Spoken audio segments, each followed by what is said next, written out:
Auténtico topo, con un diámetro de 3 o 4 metros según el caso, a una velocidad de 30 metros al día cuando todo va bien. Sur des diamètres de 3 à 4 mètres dans le cas particulier qui nous concernait, à des vitesses de l'ordre de 30 mètres par jour quand tout le monde va bien. El trabajo continuado las 24 horas del día extrema las precauciones de seguridad. 450 personas trabajan desde 1999. Además, se necesita congelar el suelo para que las corrientes subterráneas de agua no impidan modelar el terreno. Básicamente la obra consiste en dos grandes pozos de 100 metros de profundidad y 20 metros de diámetro que se han realizado mediante unas técnicas de congelación del suelo debido a la cantidad de agua que había en el terreno. Estos pozos dan paso a unas cavernas enormes de 30 metros de altura, que es más o menos lo equivalente a un edificio de 10 plantas, donde se alojará el CMS propiamente dicho, y una caverna auxiliar un poquito más pequeña, que es donde se alojarán todos los equipos que regulan este CMS. En general ha sido un reto de planificación de tiempos, una planificación muy estricta en todas las etapas en las que el proyecto se ha llevado a cabo, porque el anterior acelerador, el LEP, todavía estaba en funcionamiento. Esto nos obligaba a no producir ninguna vibración, ninguna perturbación de ningún tipo que molestase al LEP. El hecho de tener cuidado para no poner en peligro el funcionamiento del LEP nos ha limitado mucho porque si no habríamos producido un pequeño lío. Y poner tanta atención nos ha comportado numerosas dificultades tratando de eliminar las vibraciones. Hemos tenido que generar soluciones que nos ayudasen a ser muy precavidos. El anterior acelerador, el LEP, sirvió a la ciencia durante 12 años. Para él se construyó el túnel de 27 kilómetros que ahora está siendo reformado. El LEP comenzó a funcionar en agosto de 1989, convirtiéndose en la mayor máquina del mundo.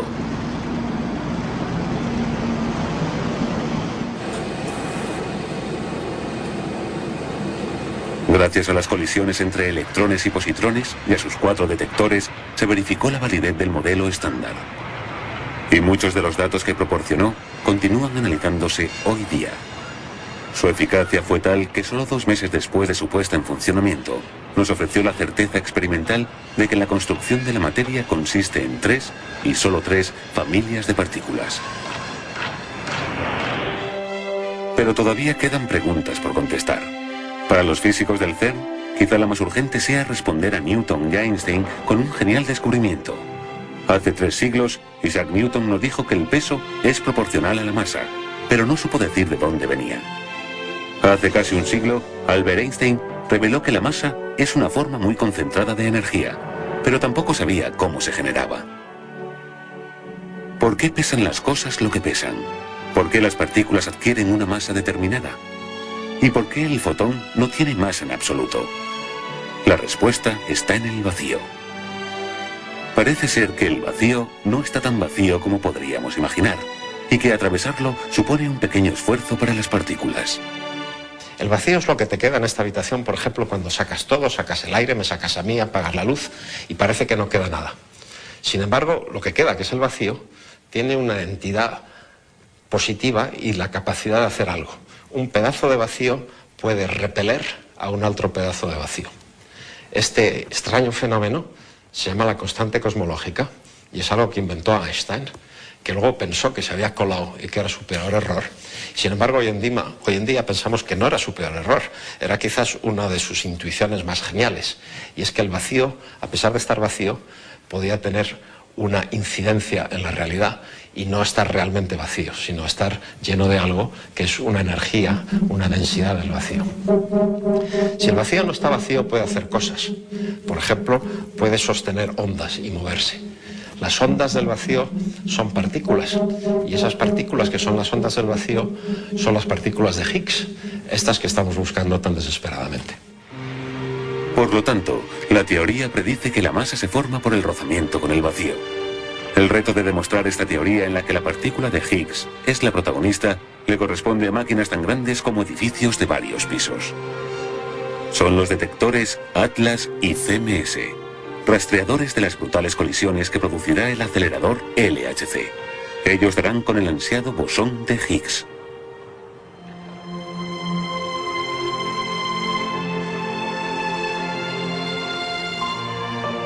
Estos ingenios gigantescos están preparados para espiar la intimidad de la materia dentro de una nueva frontera de energía.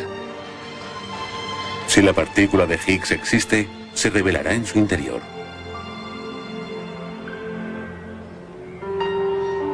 Los detectores son algo así como sistemas de vigilancia superprecisos.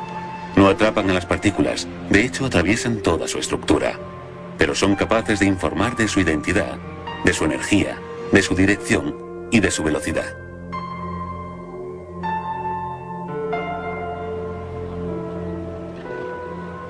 Las huellas de cada suceso serán registradas con una precisión de 1/100ª de milímetro. A esta escala y con una energía 70 veces superior a la del LEP, tendremos que estar preparados para nuevas sorpresas.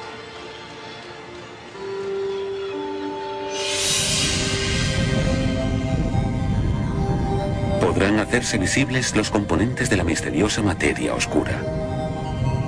Puede que encontremos nuevas dimensiones compactas en espacios infinitesimales.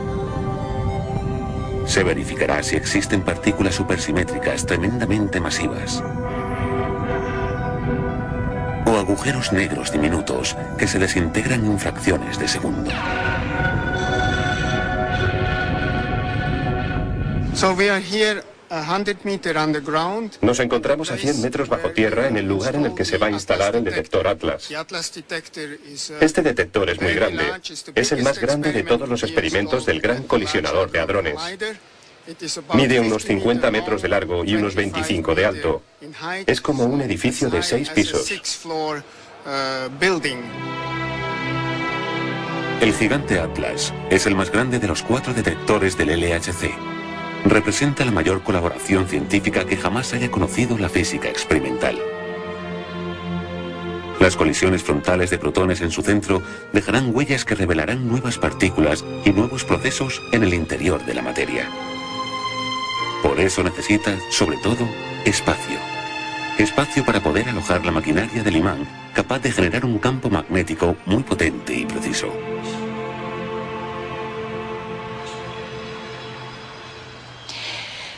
Atlas es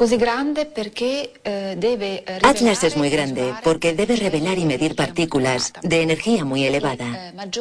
Y cuanto mayor es la energía de las partículas, más grande es el volumen que necesitamos. Por ejemplo, para medir la energía de los electrones y los fotones, partículas presentes en nuestra vida diaria, utilizamos detectores llamados calorímetros que absorben estas partículas y son capaces de medir su energía. Cuanto más elevada es la energía de electrones y los fotones, más espeso debe ser el calorímetro. Por lo tanto, un salto en la energía del acelerador, el LHC, conlleva un salto en las dimensiones de los aparatos experimentales. Atlas está compuesto de cerca de 100 millones de canales electrónicos que producen millones de señales. Y para transportar estas señales necesitaremos 3.000 kilómetros de cable.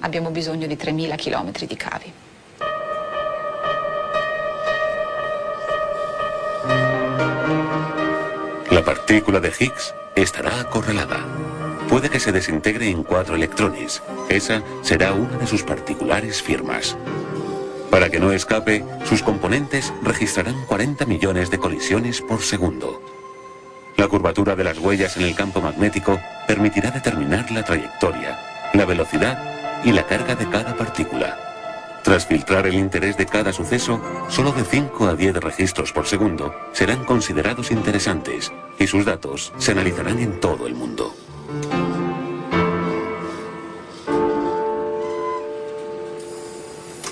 Hay que pensar que estos grandes experimentos que utilizamos para la física de altas energías están constituidos por varias capas concéntricas en torno al punto de la colisión de las partículas. Son un poco como las diferentes muñecas que componen las matrioscas rusas.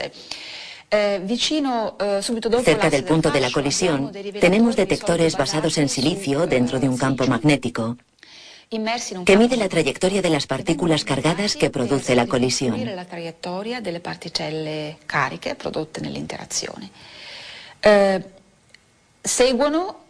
Le sigue un detector que llamamos calorímetro, utilizado, por ejemplo, para medir la energía de los fotones y de los electrones. Y finalmente, en el exterior, tenemos detectores basados en gas que nos permiten detectar los muones. Los muones son como los electrones pero más pesados y son partículas muy penetrantes que atraviesan todo el detector y dan señales en la cámara externa.